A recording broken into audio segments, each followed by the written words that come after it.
Hello, everyone. Welcome to another edition of the It Doesn't Matter podcast. And we've got myself, John, and we have. The Dominican Dream, baby. The Thiels. Papi Plátano. There he is. And we also have. I am the notorious one. I am Dom. Boom. That's right. We are talking and reviewing WWF Backlash 2003. A very, rev up your engines, everyone. A very notorious show featuring a powerful main event featuring the final boss, The Rock, versus Goldberg in his first WWE match. But we have a whole show to get through. So, Dom, what's going on with Backlash 2003? All right, so this show kicks off with a video package of the most electrifying man in all entertainment, The Rock. And then they show him doing this thing in Hollywood. They show him laying a smackdown on all the legends from past and present. Then they show my man Goldberg's greatest hits, 173-0 in WCW. I was hyped. Yeah. So I never seen this show before. I know the outcome, whatever, but this is the time, and I'm in high school. I ain't had $49.99 for a pay-per-view. Can afford that. 39. But I look forward to this. 39. Hey, still can afford it. Mom wasn't paying for that. Well, anyway, this is a joint production show. This is Raw and SmackDown, and we give you Backlash. Backlash comes from Worcester, Massachusetts, from the Spectrum Center. John, were you there? I was not there, even though it is a Northeast show. It's 1 hour away from the humble town of New London, Connecticut. But I was in college at the time, and I don't know, I just didn't make it out there, so I missed this one. Sad. Selfish. Yeah. Able to have his license yet, so we wasn't out there either. So don't feel bad. Shoot, it was in 9th grade. What the hell are you talking about? Exactly. 9th, 10th grade. Exactly. All right. So on the Raw side, on the commentating team, we have Jerry King Lawler and the coach, Jonathan Coachman. Strap. Where was the King? Or where was JR? He was at ringside. No. JR was taking just a 1 month sabbatical, but on storyline, he was fired from Eric Bischoff on Monday Night Raw, but he would be back. But, he just took a month off for, who knows? He's had a lot of health issues, so it probably could have been health related at the time. All right. And on the SmackDown side, we have Michael Cole, the voice of WWE Today, and Taz, your AEW commentator. Taz looking fairly young right here. Yeah, I noticed that too. What full head of hair. I don't know about full head of hair, but it was definitely there. Yeah, he still had it. Yep. All right, let's get into our first match. Our first match of the night, we have the world greatest tag team, Charlie Haas and Shelton Benjamin, your tag team champions of SmackDown, taking on Los Guerreros of Eddie Guerrero and Chavo Guerrero. Man, that photo isn't even accurate. It doesn't even look anything like Eddie. Did not look like that anymore. He kind of grew out his hair a bit, and Charlie Haas there has a full, luscious, bush-like eyebrows, but he did not have that during the match because man, that mother effer trimmed them to a T. Looked like it was a Sharpie marker painted on those things. But, I mean, yeah, I noticed that too.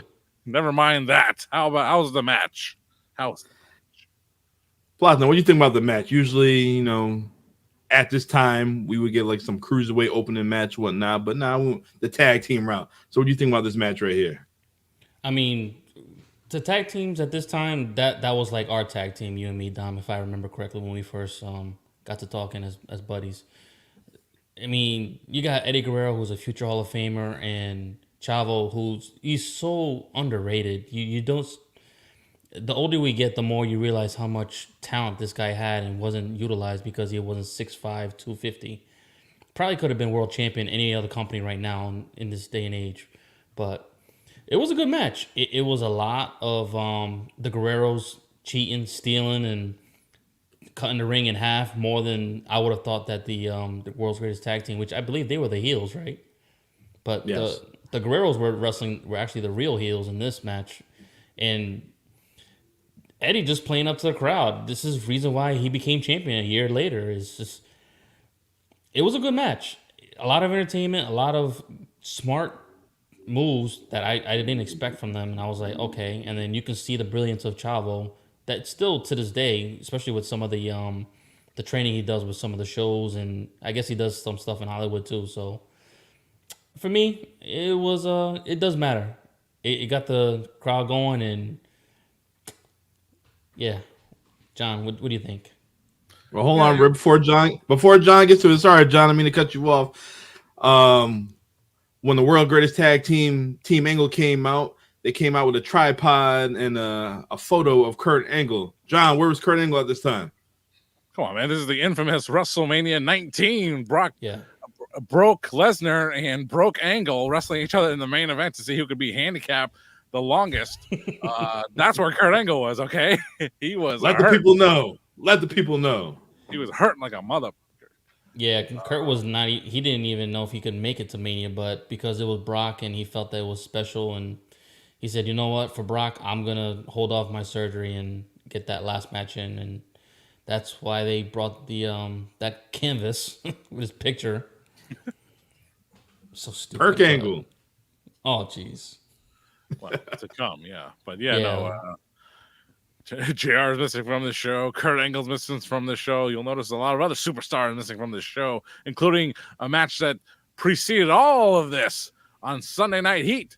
It was Big Papa Pump Scott Steiner taking on the Master of Style, Rico Constantino, in a 3-minute match featuring 3-minute warning. And now you can find that on YouTube. The Peacock does have the Heat archives, but I don't think it has this match. But hey, I really like Scott Steiner at the time, and he had the 2 world title matches with Triple H months before he missed WrestleMania because he sucked so bad. But I still liked him. So there you go. Scott Steiner and Rico took place as the Sunday Night Heat match, the pre-show match for this pay-per-view. That's 2 names that you never would have thought would have had a match. Like what? That's a certified squash for Scotty, but that's a certified banger, a 3-minute banger. And Scott Burger. Yeah, I was just gonna say that. Burger after burger after burger. Scott Steiner even won the match as an ode to his WCW brethren, Sting. He won with a Scorpion Death Drop, the Steiner Death Drop. Oh my God. But we're talking about this match, a paid match, a pay-per-view match, Los Guerreros and Team Angle still at the time. No, it was a fantastic opener. They had a lot of real deep wrestling action in the beginning of the match, and it picked up toward the end. It was a different kind of opener, like you mentioned, Dom. It wasn't like a cruiserweight classic, but it was showing the incredible skills of Eddie Guerrero, even in tag team form. So, looking back, you would think the show would have a high quality of match, just like this opening match. But this tag team match was honestly probably one of the better matches on this show. But that's still to come as we review Backlash 03. I totally agree with that. Yes, I enjoyed the match. Team Angle, they were smart. They were aggressive. They were using the 3 eyes towards Los Guerreros. These guys were beat down Eddie Guerrero, and every single time Eddie would try to get the pin, they cut him off using that intelligence, won the eyes. they used it, but the finish of the match, we see Chavo getting ready to hit a back suplex on Charlie, but Shelton grabbed his leg. What? There was no integrity there doing that. Whatever, you gotta do something to retain the titles, and yes, that's what happened. They kept the titles. They cheated to win. Unfortunately, the Guerreros weren't having that after that match, so they got their heat back. Chavo jumped over the top rope and onto the world's greatest tag team, Team Angle, and they left with the tag team titles in a lowrider, which was pretty cool. I ain't gonna lie, I like those lowriders, but I mean, like Taz was saying, it's got a flat. I mean, even the horn playing a classic La Cucaracha, a big pop from the Worcester crowd here. All 3 times he hit the horn, and it's kind of like it's so stereotypical And there's a lot of that in professional wrestling, especially in any year that has not been the past 3 years. Insensitive, but it was funny and it was fun. It just works, especially because Eddie Guerrero is just that charismatic kind of guy, so it works for him. I don't think you can get away with it with Dragon Lee or Santos Escobar today, but no, it was a fun opener. Yes, fun opening. It was. Los Guerreros stole the tag team titles, and you have the world greatest tag team looking stupid in the ring, holding a tripod and a Kurt Angle's picture. Yeah. Like, go get your titles, bro. What the hell are you doing? Just hold the picture. Don't worry about that damn freaking video. Just go and grab your titles. All right. So after this, we have a backstage segment with Tess talking to Tori Wilson, and Tori Wilson is telling Tess to stop calling me, leave me alone. And then Tess is talking, just saying that your Playboy photos is showing me that you want me. Like, what? Like, what does that mean? Who wrote Tess is dating Stacy Keibler at the time, and it was just cheesy. It was cheesy General Hospital type of stuff. And Tess kissed Tori, and Tori slapped him afterwards. It made me feel uncomfortable watching some of that stuff. Called him a jerk. Yeah. I'd rather be dead than be caught with an angle like this. Absolutely. Like I said, it felt the older you get, the more you feel more uncomfortable with some of this bullshit. I know they're trying to make some kind of drama, and it's a television show, but some stuff, man, just keep it out of wrestling, please. Tori was really skinny too, down below. So while this is all going on, after Tori walks away, Sable comes out and she peeps them, and then she starts following Tori down the hallway. Cheesy. Crazy. They could have just did this on SmackDown, to be honest with you. Yeah. Sable. All right. But our next match, we have Roddy Piper coming down to the ring, and he is in the corner of Sean O'Haire, and he's taking on Rikishi. Roddy Piper, he has a basket full of coconuts. And basically, the storyline is Rikishi is pissed off at what Roddy Piper did to Jimmy Snuka over 20 years ago at this time. Jimmy Snuka and the Bloodline. I'm guessing Rikishi didn't like The Lion King because he did not like the song. I got a lovely bunch of coconuts. Diddly-dee. Here they are standing in a row. Bump, bump, bump, bump, bump. Take one. It doesn't matter. We sing Disney theme songs on the It Doesn't Matter podcast. Hey, anything for cheap pop. That's it. Speaking of cheap pop, Sean O'Haire was jacked to the gills compared to 2-3 years ago in WCW. Talk about one of those talents that just never got to where he probably should have made it, man. That dude had it all. He was athletic. He had the body. He had the look, but could not talk. Something you can relate to sometimes. I know. That's why I was like, gotta check that setting again. But yes, Sean O'Haire and Rikishi going at it here. Yeah, Sean O'Haire looking like $1 million, and he had those segments, and I'm not telling you anything you don't already know. And had that killer trench coat, and he had a cool ass theme music, which reminded me of like Sting's mid '90s sung theme. Because it had a lady singing it, so that was cool. And Roddy Piper returning to the WWE at WrestleMania during the Hogan Vince match, and they just kind of settled into this program. It's like came out of nowhere. It's like, Roddy Piper had some residual heat, so he can pass it on to Sean O'Haire. And hey, Sean O'Haire, he got the victory in this short match, so it looked like his career trajectory was going on the up and up, but sadly, it was not meant to be. But Rikishi, just another, a stopgap player for someone to run over, and that's what happened in this match. So it was. This match was nothing special. I feel like it should have been on SmackDown, but it was pretty interesting because I'd never seen it before. I don't think anyone's seen it before when Rikishi was going for the stink face and Sean O'Haire put his legs up and just like kicked him in the ass literally, and then Rikishi went flying. Like, yo, that was Rikishi sold the hell out. That shit was pretty funny. I don't think anyone's ever done that to him. At least not the way to avoid the stink face. Oh man, yeah, it was a wild time. It was a wild time, but Roddy Piper tried to interfere, and he ended up getting cracked in the head with a coconut. Ain't no blading right there. That was a hard way right there with that damn coconut. You can't fake that. Definitely not.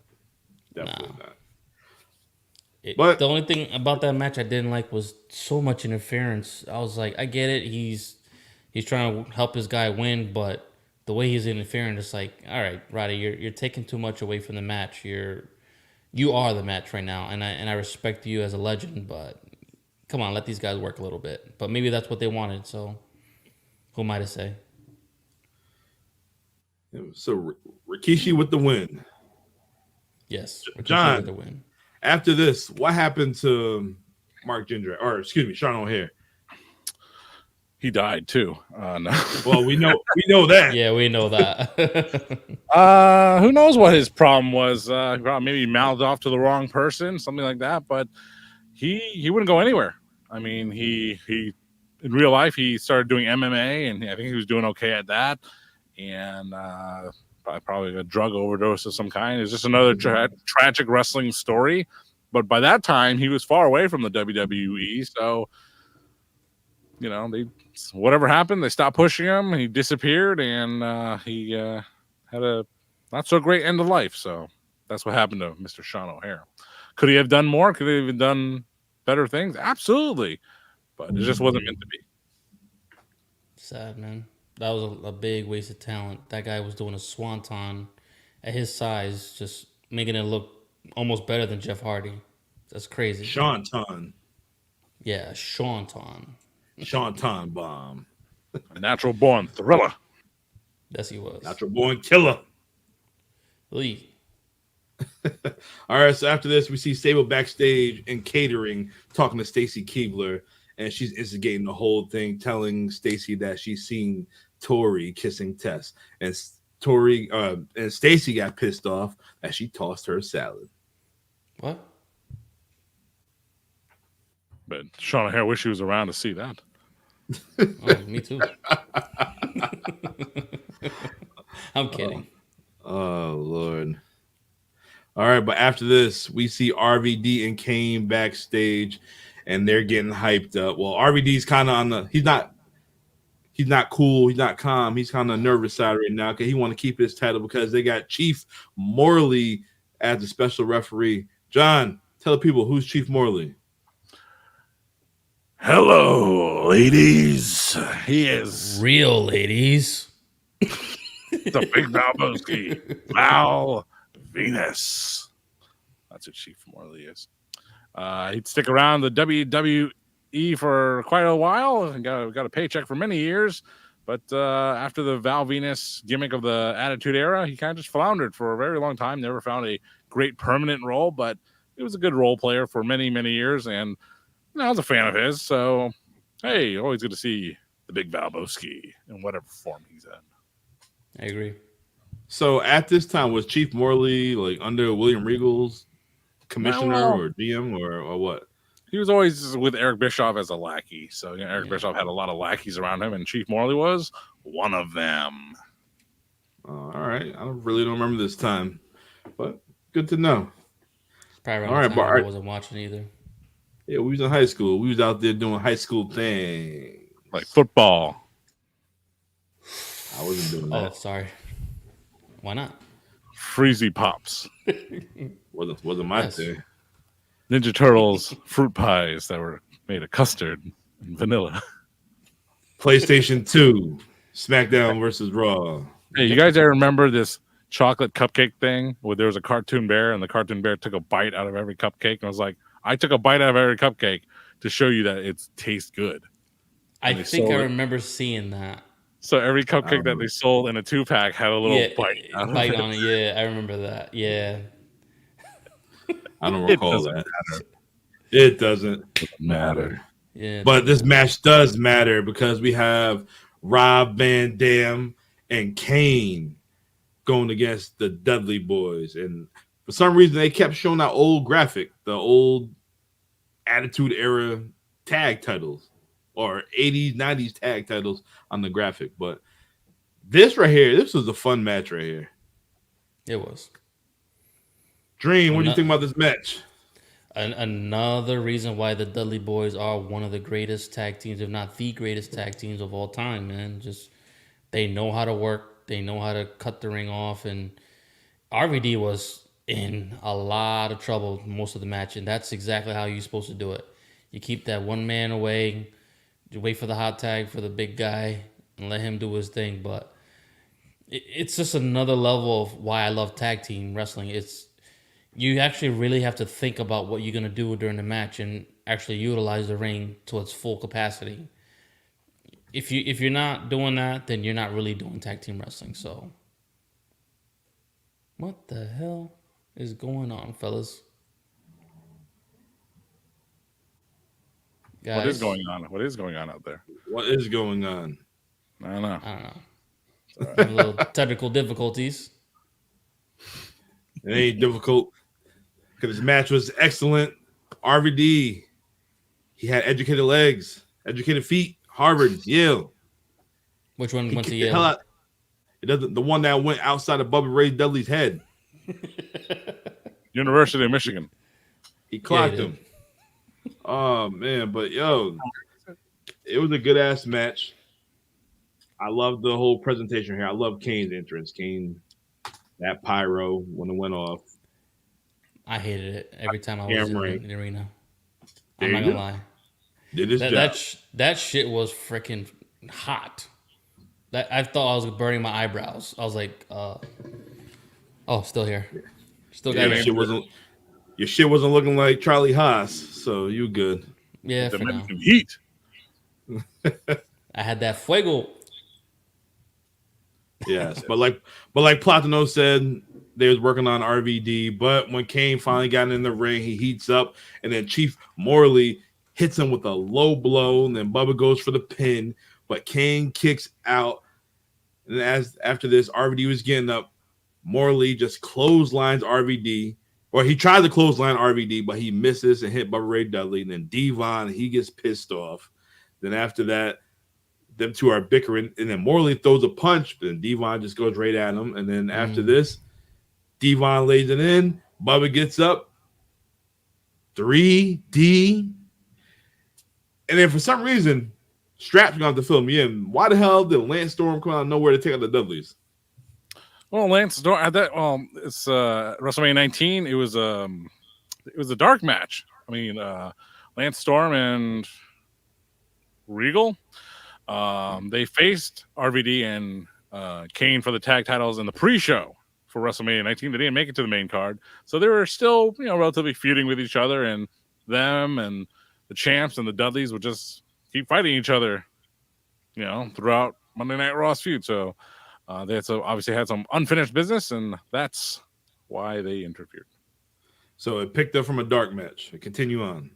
Yeah. It was from the WrestleMania 19 pre-show dark match. Kind of pre-show. Okay, all right. Yeah, like Scott Steiner and Rico. So we got Chief Morley. He's out. We have the Dudley Boys getting taken out by Lance Storm. And I'm sitting there watching this. This is the first time I watched this show. I'm cracking up. Like, what the hell? I'm like, are they just going to, rule this like a no contest? Because it's just, too much stuff going on. But RVD hit that 5-star frog splash on Bubba Ray. A referee came out of nowhere. 1, 2, 3. RVD and Kane are still your tag team champions. This match was entertaining. This match mattered. Cool. And I second that. I'll third it. Yes. What's the next? So we have another backstage segment Ooh. with Stacy Keibler, and she barges into the women's locker room, Really confronting Tori. nice. Want to know what is going on with Tess, and then she basically said She passed the test. That she kissed Tess, but he put it on her. Basically, that's what it was. And then she pushed her, and they had a cat fight all in the locker room. But guys, Women's locker. Did y'all see that chick in the towel holding the cat? Who the hell was that? Yep. I don't remember. Oh, that was Ivory. Yeah, she's still single. That's why she got that damn cat. Hey man, gotta play with the kitty cat every now and then. All them kitty cats in the locker room, you gonna play with that kitty cat while you wearing the towel. Meow. Yeah, with all these divas that ain't doing shit during the show. Joe, you're wearing no dark match. Oh Lord, these girls are getting some time on this show. 2 of them at least. 3. Yeah. Well, our next match is for the women's title. We have Theodore Long in the corner of Jazz, Abel's girl. Looks like a space alien. The women's champion, Trish Stratus. And Teddy Long and Jazz came out, and I don't recall this Jazz theme song. It sounded like some type of sensational Ebony classic type porno type shit you might find on Pornhub. Hey, but we need those 16 subscribers. We might get them from Pornhub. Hey, why not? If they got an OF, hashtag join us. Look like your shirt right there, buddy. Oh, Emily Willis. All right, so this match here. We have Jazz in the ring, and the bitch is back, and the bitch is black. How you doing? Actually, she said in the promo. Did Paul Mooney write her lines too? Anyway. Oh, jeez. Oh, this is still Trish Stratus. Trish Stratus in her infancy as a performer. So, she's still learning the ropes, but she just checked her out from like a year ago or a year and a half ago, and she has improved tremendously over that period of time. And this is, I wouldn't say her prime, but she's approaching her prime as an athlete and as a in-ring competitor. But this match had good action. Jazz is the right opponent for someone like Trish Stratus at that time, so it was not too bad. Pretty good match. Yeah, I agree with that. Jazz dominated this whole match, and it was at one point when Trish was going for that springboard, or the handstand springboard on the top rope. That Jazz just caught her into like a single leg crab, and then she just like brought her down. That shit was like that was epic right there. I enjoyed that, but I wish she would just focus on the knee at that time. Trish got up like nothing, but it was pretty cool. I hated that part. Yeah. But Trish hit Teddy. Trish hit Jazz with Stratisfaction. She's going for the pin. Then next you see Teddy Long just flings his fucking shoe. Hit Trish in the head, y'all. I was crying when that shit happened. That shit was funny just for the distraction. And then that was great. It was the fan. You didn't see him, ref? He's right there in the back. Oh, yo, that was hilarious. But Jazz got the win. Trish was trying to go for a sunset flip, and she held on to the ropes. 1, 2, 3. Jazz is your new women's champion. Yes. I enjoyed it. It was a fun match. Yeah, it was better than what I was expecting because, like John was saying, I know this is when Trish was in her infancy and she didn't really have the classics that she would have later on. But another reason why I like my girl Jazz, man, that girl knew how to wrestle. She get in the ring. She didn't play that shit with nobody. She was that bitch. She was just like her husband. Not that bitch, but he was that dude. Rodney Mack, White Boy Challenge. That dude show. That was funny. I like the White Boy Challenge. Maybe. He only gave him 3 minutes.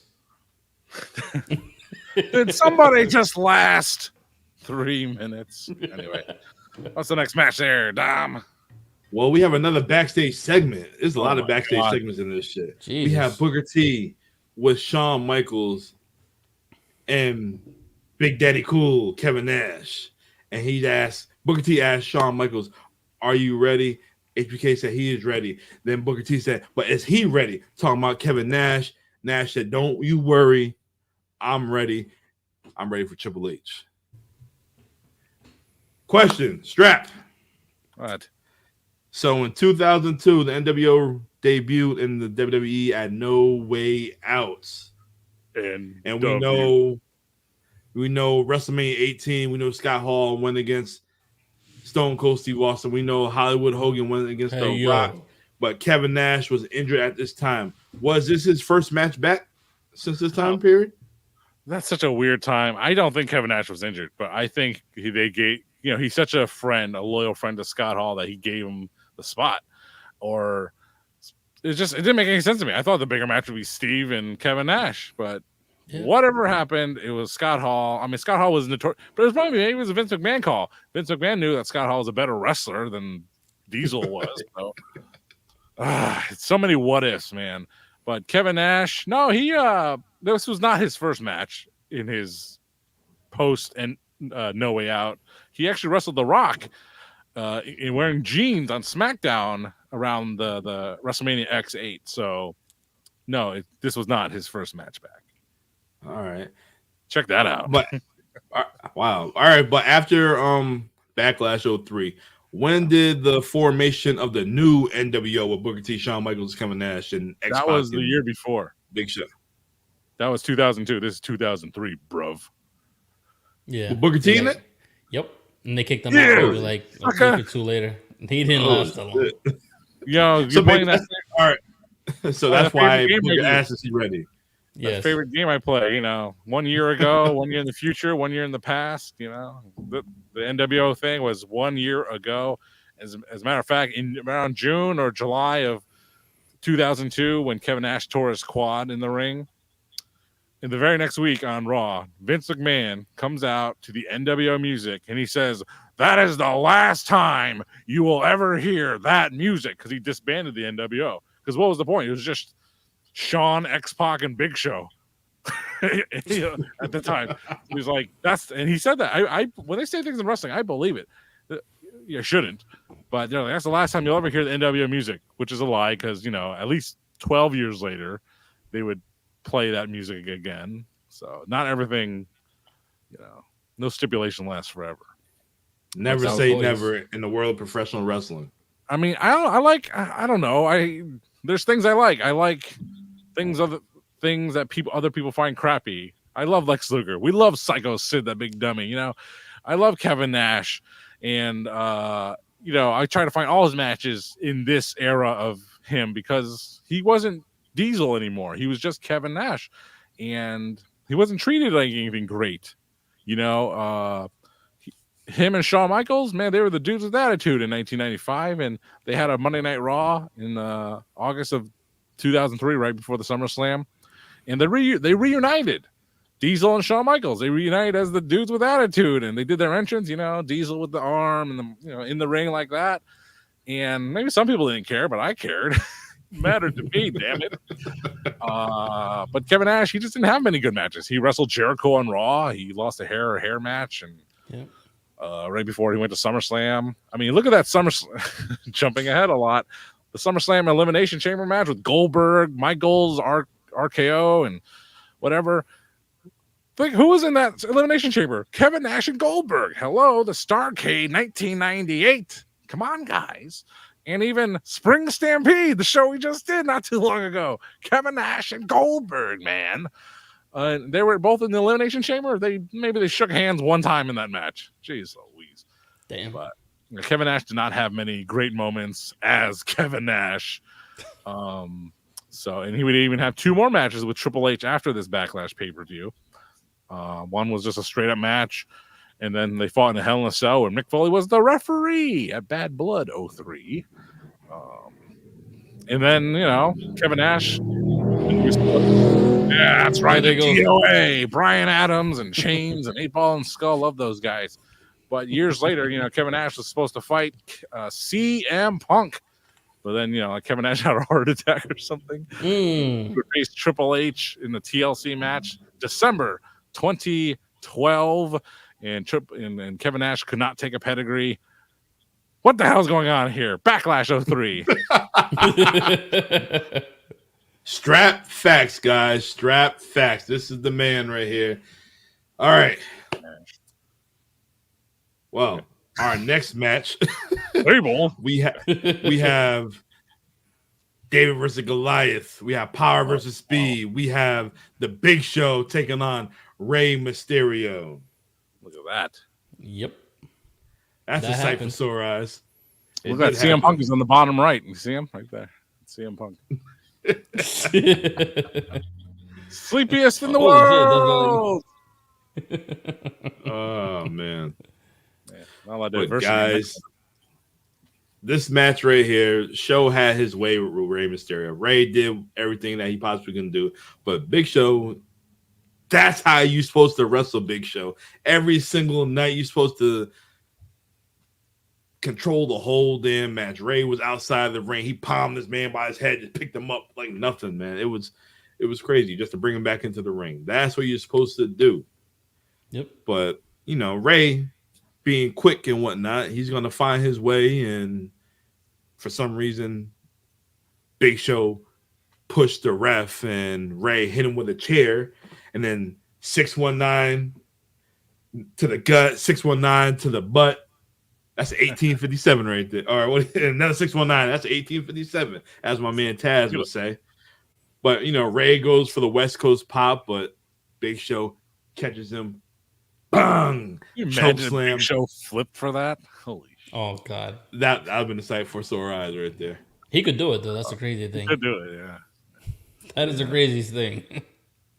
But that was a monster choke slam. Yeah. Big Show damn near 7 foot. Well, Big Show is 7 foot tall and Rey's what? 5'2", 5'3", 5'4". 5'5", 5'6". That's a long drop for that little man. And then after the match, I think they played this on a do not try this at home. I think they might show this. But then again, who the hell's going to try that at home?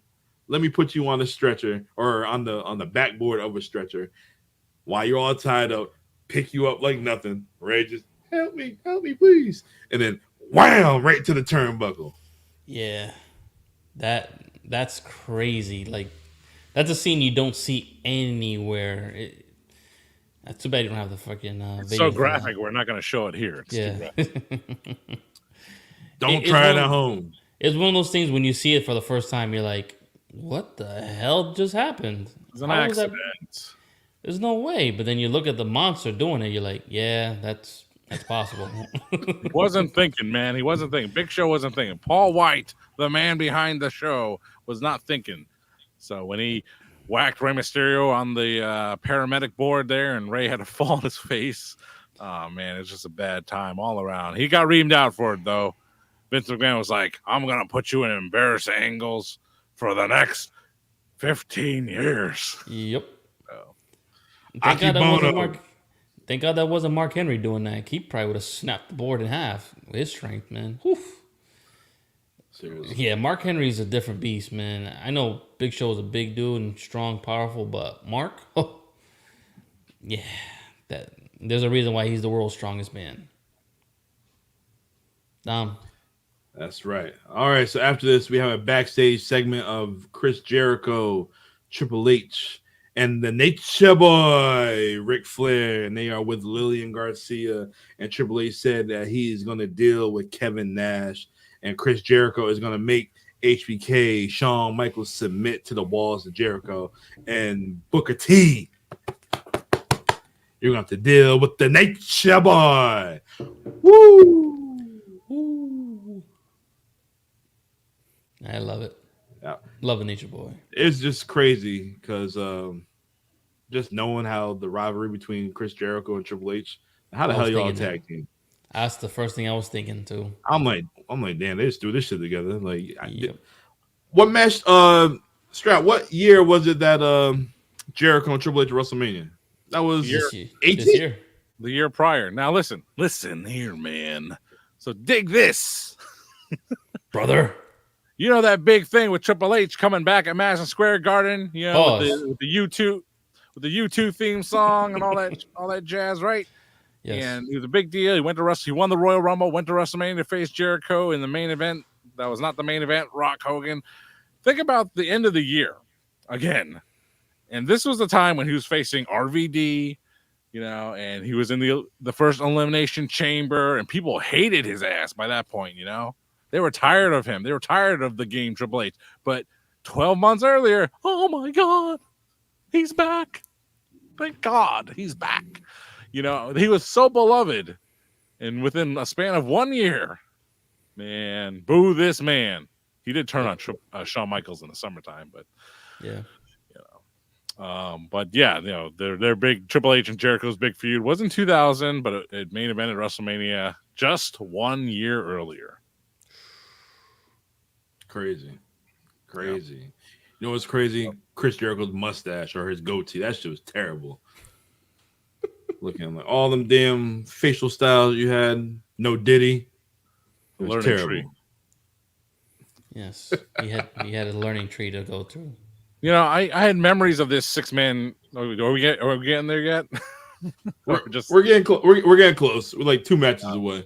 Okay. Well, this backstage promo, the opposing team had one earlier, and this is just the heels getting their turn at a little backstage promo. So there you go. Yeah. So after this promo, we have another backstage segment. We see Tori Wilson and Stacy backstage beefing still, and then Scott Steiner comes out to help Stacy. And then Tess comes out, hey, what are you doing with my girl? Scott Steiner at the time had Stacy Keibler in his arms, but he put her down like a lady, and you know what? You deal with that. What kind of Scott Steiner is this? I want the mother. I'm a you son of a you big. I want one of them type of Scott Steiners.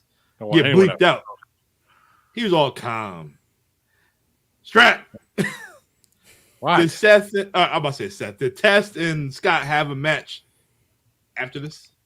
After Backlash 3? You're gonna want to follow this storyline.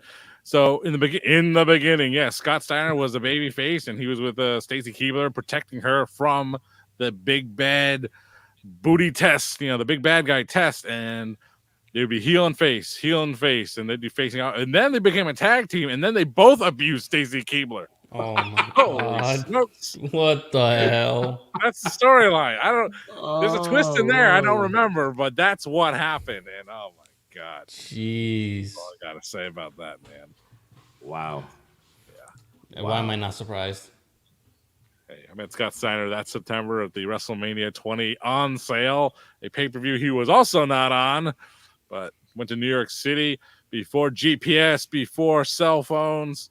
Taking it on an old Kodak disposable camera. Wait for the flash to recharge.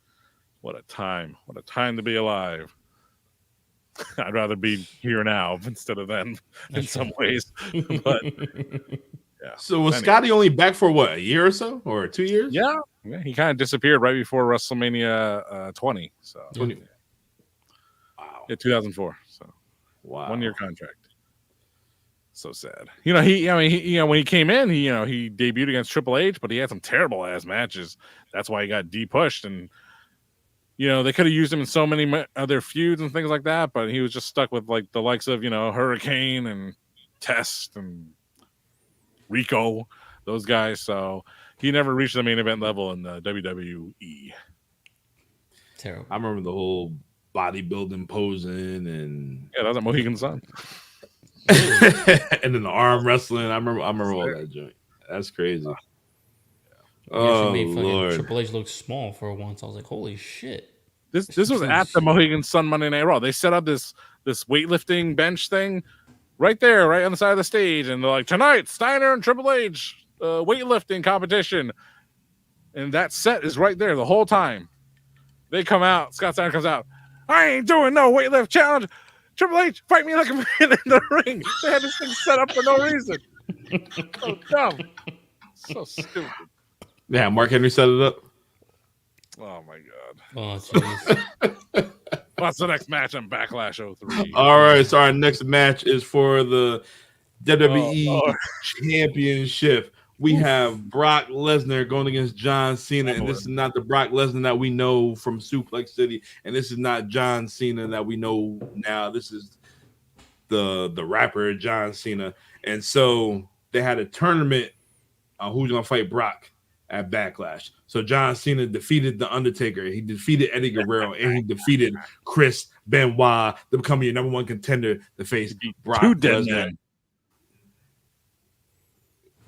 3 dead men. That's true. Oh, yes, the Sex Trafficker versus the Invisible Man for the WWE Championship. Yes. Yeah. This is John All Cena. right, so my man John Cena, he's from West Newbury, Massachusetts, but he comes out in a Yankee jersey, Roger Clemens. So you think Turncoat. you would think he would, want to be a baby face at home? Nah. It kept him a heel. It is what it is. But it is what it was. This match was okay. They had like a wrestling match. This is no Suplex City. There's no 5 Moves of Doom. Brock had a bandage on his head, and eventually he got busted open. Yep. And yeah, Cena did everything he tried to do to get the win. Low blow. Tried to hit him with the chains. Didn't work. Brock with F5 for the win. What do you guys think about this match? It was one of those typical Brock matches when he's actually almost baby facing the match, where he's selling. Brock is so underrated with the selling, man.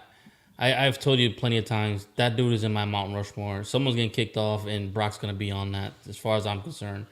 You put somebody in there that can go to any era, it's going to be Brock. He can go in the 70s, 80s, 90s, all the way right now. He is a main event star. And I know it's not the type of matches that John likes, because Brock is pretty simplistic. He has a certain type of a match that he has, whether he's either beating the shit out of you the whole match, or if he's going to sell, he's got to have like one move where you catch him off guard, which it makes sense. A guy that big, that fast, you have to he's got to slip on a banana peel basically before you can actually put some work in. But like you said, John was doing everything he can.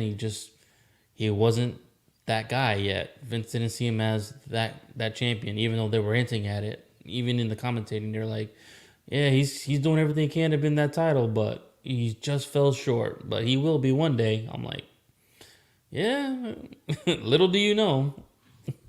John, Speaking of resistance. Yeah, they did.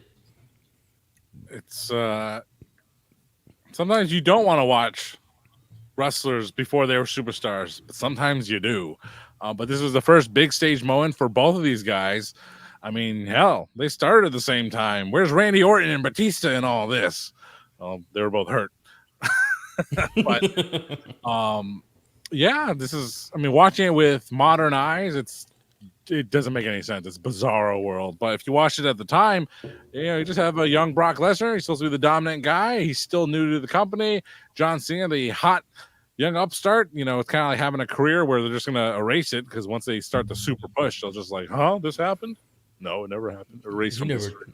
He never tapped. That never happened. Yeah, he never tapped. So, but for what it was okay. I don't know if anyone had any high expectations for it. The only surprising thing is, John Cena going heel in his home area, but wrestling fans, they're not that stupid sometimes, and they can see through the charade that, come on, this is a Massachusetts guy wearing, what's he doing wearing Red Sox? We'll just ignore that. And then, as you would see in the main event, these fans are just going to do whatever the hell they want. Yep. Yeah. So did this match matter to you guys? It was in the middle for me, just because we knew the star power, and I kind of wanted to see where they were at that time, just like John was saying, but no. Yeah, it's in the middle for me. Do we have a middle? It somewhat matters. Somewhat matters. Yeah. Well, the match by itself, it somewhat matters. I mean, going ahead, the show will ask me that when it comes to it. So for now, let's go on to the next part of Backlash 03. All right. So after this, we have our 6-man tag match. I don't know who Sean O'Connor is in the graphics, but don't judge me. Well, I'm judging. So we have the Nature Boy Ric Flair come down to the ring with his 1992 theme song. I don't know why they put that version on the network on Peacock. We have Chris Jericho, and we have The Game, your World Heavyweight Champion, Triple H. And they take on Booker T. And I've never heard that theme song in my life. I know John has something to say about that shit. I didn't either. I was like, what the hell is going on? The only thing I want to say is like, so during going to Ring of Honor shows, I met this person, and she got the major guns. Her name is Becca, and she used to work as the logo blurrer for all the WWE stuff, WWF to E. She was the logo blur, and there's a whole team dedicated to swapping out music that at the time they were editing these things, they did not have the rights to. So for a period of time, they did not have the rights to the Ric Flair theme we all know. They did not have the rights to the Booker T theme that we all know. And they had at the time, before the network, before Peacock, was WWE 24/7. So these matches were edited for WWE 24/7 with what they had available. And this is what they pumped in. And sometimes it's hilarious. Sometimes it's disappointing. Sometimes they actually fix it again, because as you know, they made a deal with the World Wildlife Fund, and they no longer had to blur the WWF logo or mentions from anything, except in the video games. They still blur out everything in those things. But yeah, that's why. Can you dig it? That's why that would happen. I was hot. I listened to that. I'm like, oh, come on. Oh man, just like ECW One Night Stand 2006. Here comes the sand. What is that? What is that? That's not Raven's song. Call. I told you.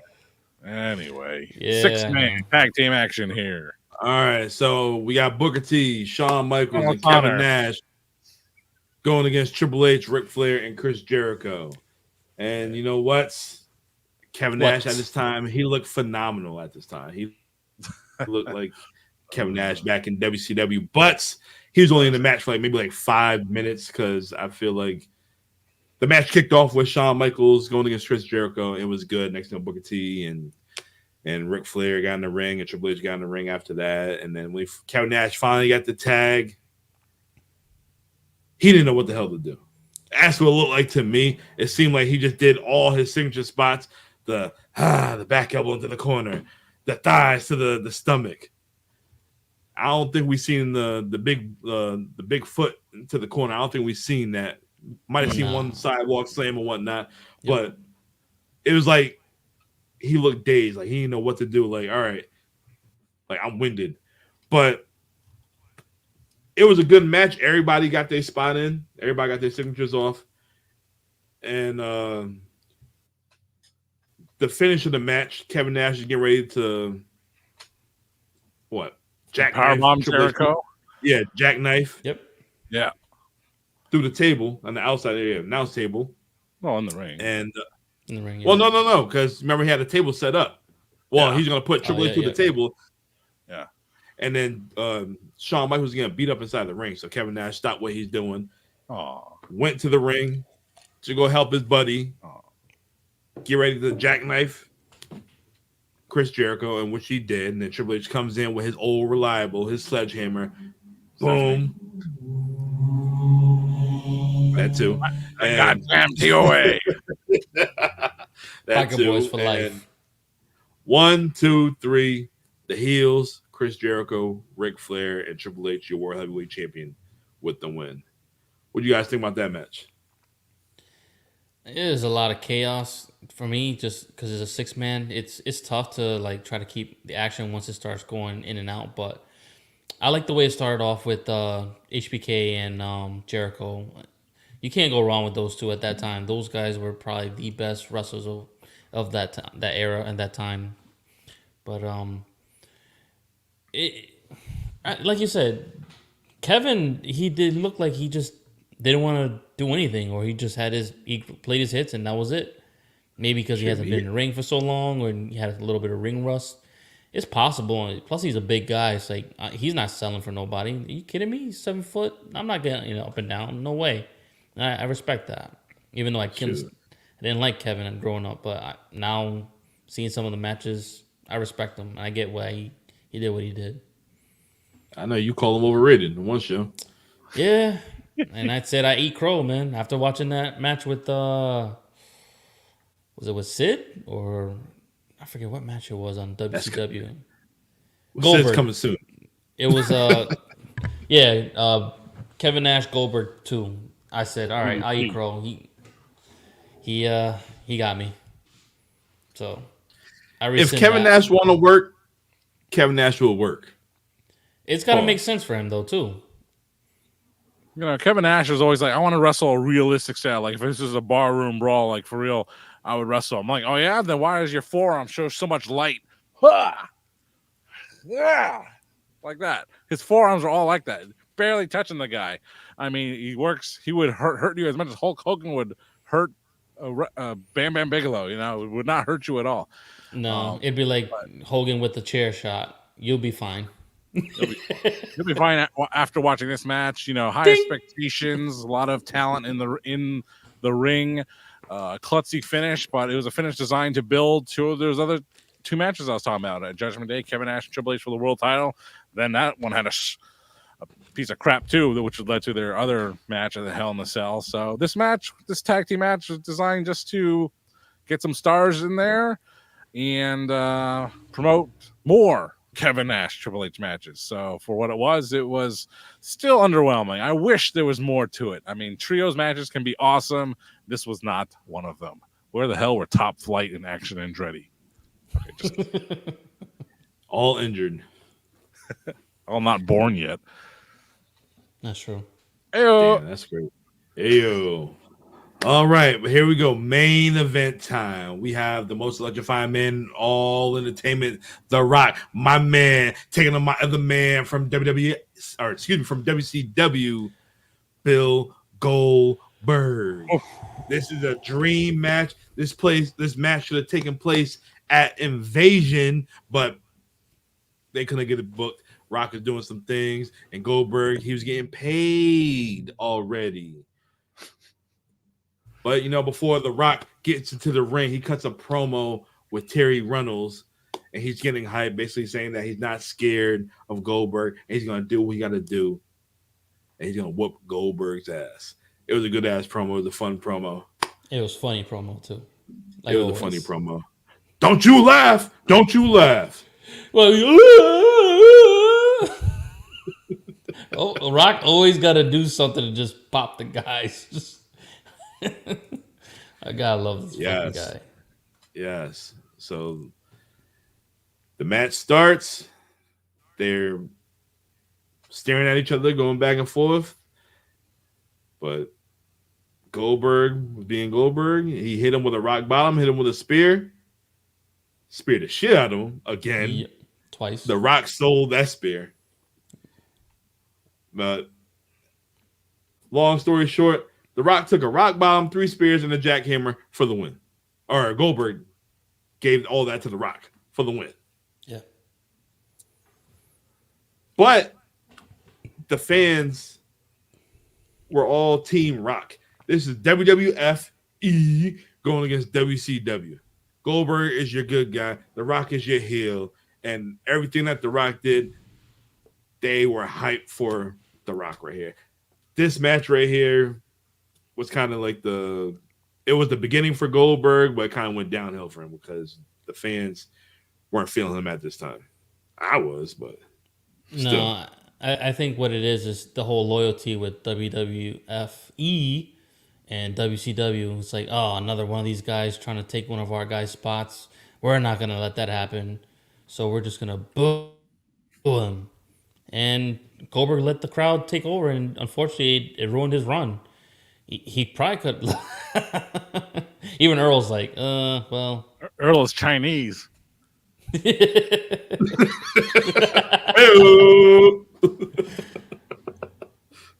Yeah, unfortunately, like you said, this was the unfortunate start of his run that he did not like, and he said it multiple times that he did not like this run at the time, and he wasn't comfortable. He was very uptight and just he wasn't feeling it, which I understand because it's a different company. You just don't know how they're gonna treat you. But hey, man, just have fun. You don't know if you just let it go.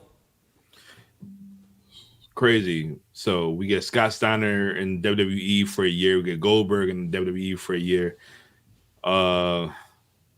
Anybody else? How long was Kevin Nash? He was like for a cup of coffee, but he came back. He went to TNA and then came back. Triple H spent the year 2002 and 2003 beating every single WCW main eventer. Yep. And yeah, so there you go. Yeah. Yep. How long was DDP in the company for? For a cup of coffee, right?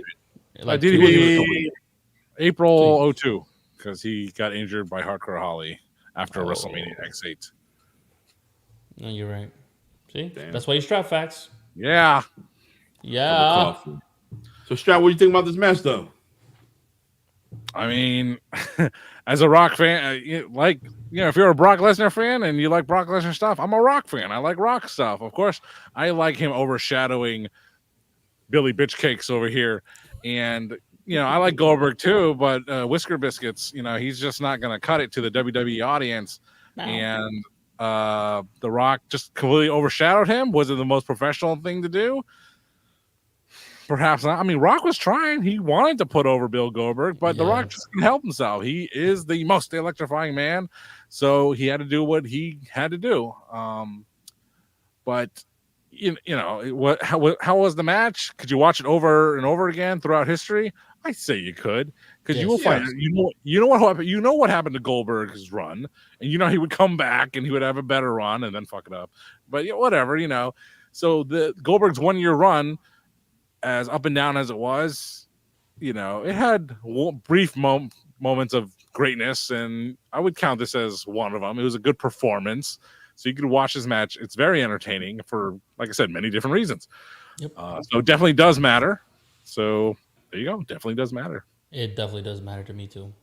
Does the show matter? Yes or no? Yeah. Will you go back and watch it again? You could. Yes. I mean, piece by piece, no. There's lots of things where you're like, this isn't that important. This isn't that great. But as a collective, as a whole, it is a great snapshot of a photo of moments in time. Goldberg and The Rock, Triple H at that time, Jericho at that time, Booker T, Nash at that time, the Guerreros, Lesnar and Cena. It had the Guerreros. While they were still, Eddie's still doing well, There's a lot. Look how skinny the world's greatest tag team are. Holy smokes. They say people fill out when they get older. Shelton Benjamin, still incredible shape up until, the Hurt Business and now. And just look at him now at the Hurt Business and look at him then. Still in great shape both times, but he is a skinny little twerp back then, man. Fresh out of college, So individually, matches not that great, but as a whole, as a collective, as a show to put in the time capsule, absolutely, definitely does matter. I agree. This show definitely does matter. This is a great show overall, and this is how we close out the month of April. We started the month of April with our main event of the most electrifying man of all entertainment, The Rock, going against Stone Cold Steve Austin at WrestleMania 17. And we closed the month of April with the most electrifying man of all time, The Rock, going against Bill Goldberg. That's how you do it. But next week, it's going to be May. And we're going to remember the late, great Owen Hart. We're going to talk about some Owen Hart classic matches, some Owen Hart memories that we enjoyed of him. And we also going to recap the tribute show from May 24th, 1999. Oh, man, what show that That's way. That's how we gonna kick off the month of May. All about Owen Hart's. Just look how big his damn nose is. Got your nose. Sorry. I'm not a nugget.